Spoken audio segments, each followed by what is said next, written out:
Muitos são os motivos para louvarmos, para celebrarmos o Senhor nesse domingo, haja visto que estamos vivendo o tempo pascal, ou seja, momento no qual celebramos a ressurreição de nosso Senhor Jesus Cristo e, consequentemente, a vitória que Ele teve sobre a morte. O Papa São João Paulo II, no ano 2000, instituiu o domingo após o primeiro domingo da Páscoa, ou seja, o segundo domingo da Páscoa, como sendo a festa da Divina Misericórdia. E fez isso pela inspiração de Santa Faustina, que foi uma santa cuja mensagem de sua vida marcou entre a Primeira e a Segunda Guerra Mundial, trazendo essa mensagem da misericórdia de Deus. E é interessante que tanto a primeira leitura quanto o Evangelho, e mesmo a segunda leitura, nós podemos dizer que são textos eclesiais, isto é, que diz uma palavra para a igreja, para a comunidade cristã, sobretudo a primeira leitura que nos apresenta o ideal de comunidade. E nós temos que entender o seguinte: seja a festa da misericórdia, seja toda a teologia que nós vemos no Evangelho de hoje, elas precisam estar em função da nossa vida na igreja. Ainda nos visita uma ideia bastante errada de igreja. Nós compreendemos que igreja é algo estático, físico, como se fosse esse edifício. A nossa paróquia, não, ela tem uma estrutura física, a sua igreja, o seu templo. No entanto, a igreja não se restringe a essa estrutura, até porque os primeiros cristãos celebravam nas casas. E nós estamos vivendo de maneira diferente, né, com as devidas distâncias, um tempo como esse. Você está aí na sua residência, na sua casa, e comigo está celebrando a Santa Missa. E o cristianismo, ele necessita, implica essa igreja doméstica. Portanto, tudo que o padre disser hoje nessa homilia, você aplica para a sua vida familiar, para essa igreja doméstica que nós somos chamados a construir em nosso lar, em nossa residência. É interessante a dinâmica do Evangelho. Nós percebemos de imediato que o medo é um sentimento que paralisa. Também a tristeza é um sentimento que paralisa. Pode perceber que quando você está com medo, você fica sem ação, você não sabe para onde ir, o pânico lhe visita, muitas são situações. A mesma coisa a tristeza. Quando uma situação triste nos toma conta, a tendência é que nós nos curvemos diante da tristeza e vivamos isso. E o Evangelho de hoje, sobretudo o Senhor ressuscitado, que comunica a paz nesse contexto de tristeza, nos convida a superar tudo isso. E é interessante que, já nesse Evangelho, nós percebemos propriamente a dinâmica eclesial. Perceba que na primeira aparição, Tomé não está com os demais. Ele está em algum outro lugar que não na comunidade cristã, e nisso nós já temos um ponto fundamental. Só faz a experiência com o Senhor ressuscitado, só acolhe a revelação de Deus quem está na comunidade eclesial. Por isso nós temos que superar essa mentalidade bastante paganizada que nós temos ainda. Quantas vezes nós não ouvimos dizer entre nossos amigos, aqueles que são muito próximos, e até gente muito boa dizendo o seguinte: olha, eu não entendo por que você vive lá na igreja. Eu vivo a minha fé do meu jeito, eu vivo a minha fé na minha casa. Quando eu tenho que rezar, dobro meu joelho onde eu estiver, não preciso ir na igreja. Isso é falta de comprometimento. Nós vamos criando estruturas cada vez mais cômodas, que vai nos tirando a vida comunitária. E quem não tem vida comunitária, não faz a experiência com o Senhor ressuscitado. Perceba que Jesus formou um grupo de discípulos, um grupo seu, e deu os fundamentos necessários para que eles caminhassem na fé. No entanto, não foi suficiente, porque após a morte e ressurreição do Senhor, eles estão aprisionados pelo medo. E apesar de tudo isso, o Senhor se apresenta no meio deles e diz: a paz esteja convosco. E mais do que isso, o Senhor sopra sobre eles o Espírito Santo e lhes dá o poder de perdão dos pecados e os envia à missão.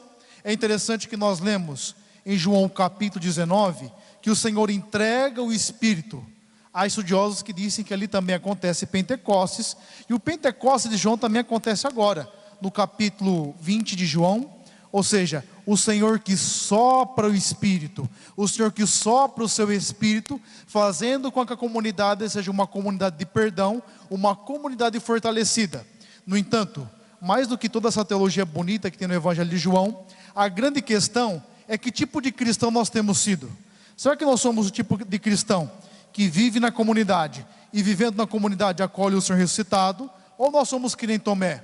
Perceba que propositalmente ou até providencialmente é colocado o sentido do nome Tomé. Tomé, que é chamado Dídimo. Dídimo significa gêmeo. Eu lhes dizia até semana passada sobre isso. E nós somos gêmeos de Tomé todas as vezes que nós temos uma fé individualista, uma fé que implica sinais, uma fé que implica resultados, todas as vezes que não conseguimos acreditar naquilo que a comunidade eclesial está apresentando, e vamos procurando tantas e tantas outras razões para que nós possamos crer em Deus. No entanto, é importante que nós tenhamos essa sensibilidade de perceber que nesses dois tipos de cristãos, é fundamental que sejamos o cristão que acolhe Deus sem necessidade de sinais. Quantas vezes aí na sua casa, você não escutou alguém falar: olha, eu sou que nem Tomé, eu preciso ver para crer? Muitas vezes nós ouvimos isso. Isso é uma mentira, é crer para ver. E o evangelho de João é o evangelho do cristão maduro, do cristão que não necessita mais de sinais, mas que acredita pelo próprio fato da palavra de Deus ser convincente. E olha que interessante aquilo que aprendemos na primeira leitura. Lembra que o padre disse no início da Santa Missa que todo o evangelho de hoje é eclesial. Aquilo que nos é passado em João, o Senhor que sopra o Espírito, o Senhor que deseja a paz, é concretizado nessa comunidade de João, da comunidade do Atos dos Apóstolos, aliás. Perceba que é a comunidade ideal, é aquilo que todos nós quereríamos viver. Imagine que são 4 os pontos fundamentais que eles vivem, e se você estiver na sua casa e você puder tomar nota, eu queria que você tomasse nota desses 4 pontos fundamentais. O primeiro, eles perseveraram na doutrina dos apóstolos. O que significa perseverar na doutrina dos apóstolos? Significa dizer o seguinte: olha, a minha vida, a minha história, eu coloco ela sob a luz da palavra de Deus, sob a luz da interpretação que a igreja tem da palavra de Deus, porque nos apresenta um caminho seguro. Hoje a tendência nossa é ter uma religião de supermercado. Eu vou lá, pego aquilo que eu quero, aquilo que eu gosto, o que eu não gosto eu deixo de lá. Ah, isso aqui é bom para mim, então eu assumo. Aquilo não é bom, então eu não assumo. E portanto nós vamos vivendo uma religião de supermercado. Não é assim não. Se nós somos perseverantes na doutrina dos apóstolos, nós temos que deixar a palavra nos questionar. Eu como padre, você como fiel, como leigo, como gente casada, precisa deixar a palavra questionar seu coração hoje. Portanto, a primeira pergunta: nós temos vivido na doutrina dos apóstolos e nos deixando questionar pela palavra e moldando a nossa vida pela palavra? Essa é a primeira questão que nós precisamos atualizar. Segundo aspecto que a primeira comunidade vivia: eles tinham comunhão fraterna. Eu tenho brincado que nesse tempo, perceba quantas brigas não têm acontecido dentro do ambiente familiar. E até uma situação bastante triste, tem aumentado muito a violência doméstica. Ou seja, a nossa geração não sabe se relacionar, não sabe conviver. Nós estamos tão presos às nossas atividades, que quando nós precisamos nos relacionar um pouquinho mais, isso vira ocasião de conflito. E na primeira comunidade não era assim não. Tinham-se comunhão fraterna, eles conviviam. Padre, será que não tinha nenhum problema? É lógico que tinha. A grande questão não são os problemas pontuais que nós temos de relacionamento. O que tem que ter em nosso ambiente familiar é uma perspectiva fundamental que está sustentada na doutrina dos apóstolos e que nos possibilita viver bem entre nós, sabendo lidar com o temperamento do outro, tendo sabedoria, prudência, temperança nas diversas atitudes e ações. O terceiro ponto que era comum na vida dos primeiros cristãos era propriamente a fração do pão.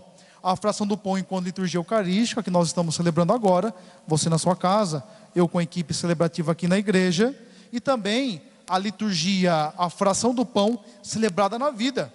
Olha, logo nos primeiros inícios do cristianismo, no século IV, nós temos São João Crisóstomo que diz o seguinte: olha, enquanto há pobre, enquanto há necessitado no mundo, a Eucaristia ainda não se concretizou. Então a Eucaristia é uma realidade que nos interpela.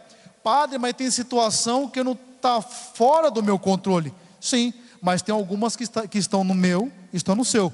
Por mais que nós não iremos resolver o problema do mundo, nós podemos resolver o problema do mundo à nossa volta, dos necessitados que estão conosco. Quanta gente necessitada nesse tempo de quarentena e a gente nem sabe.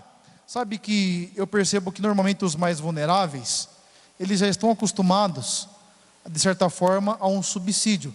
Há muita gente sofrendo entre nós porque tem vergonha de dizer que está sofrendo, tem vergonha de dizer que está necessitando. E mais do que isso, nós não temos sensibilidade suficiente para percebê-los muitas vezes. Portanto, essa Eucaristia que você comunga espiritualmente na sua casa aí, tem que levar você a se movimentar, a ajudar aqueles que são mais necessitados. Então guarda aí, doutrina dos apóstolos, comunhão fraterna, fração do pão. E o quarto ponto fundamental que a primeira comunidade vivia, era a perseverança na oração. Quantas vezes as pessoas vêm até mim na direção espiritual e falam: padre, eu quero ter uma vida de oração, eu quero aprender a rezar, mas tem dia que eu acordo, padre, eu não tenho vontade de rezar não. Tem dia que eu chego de noite, não dá vontade de rezar. Deixa eu lhe falar uma coisa, você não vai ter vontade de rezar mesmo, como muitas vezes você não tem vontade de tomar remédio, como muitas vezes você não tem vontade de estudar, mas você tem que fazer, você tem que estudar, você tem que trabalhar. A vida de oração é do mesmo jeito. Você precisa ter um tempo de Deus na sua vida. A nossa vida não pode ser um mero cumprimento de atividades. Há de se ter um momento de contemplação, e nós precisamos retomar com Deus a intimidade de amigos. Nós perdemos isso. Olha, nós temos que partilhar tudo com Deus. Eu no meu dia a dia, evidentemente, tenho os meus momentos de oração, tenho os meus momentos obrigatórios de oração, mas tenho o meu dia a dia que eu passo com o Senhor. Quando acontece alguma coisa, quando acontece algum problema, a primeira pessoa fala com Deus. Chegou uma situação que eu não sei como resolver, eu vou dar meus pulos, mas eu falo: Senhor, está aqui, o Senhor me ajuda aí, e apresento para Ele aquilo que está no meu coração. Deus é o nosso amigo íntimo, e a vida de oração, por mais que ela tenha que ter momentos próprios e intensos, ela tem que ser um fio contínuo. E a oração mais bonita que nós ofertamos a Deus é a oração das nossas boas obras. Fazer o bem mesmo quando nós não queremos. Nós estamos no mundo, você pode perceber que se busca resultados individuais. Faça isso para que você chegue até lá. Cumpra esses propósitos para que você tenha sucesso. Para que você seja prosperidade financeira, faça isso, isso e aquilo outro. E nós muitas vezes esquecemos de fazer da nossa vida uma oferta agradável a Deus, e no fim é isso que fica. Tanto que a segunda leitura nos apresenta a necessidade de ter uma fé que prescinde de sinais, que se deixa provar no fogo, mas que se volta inteiramente para Deus.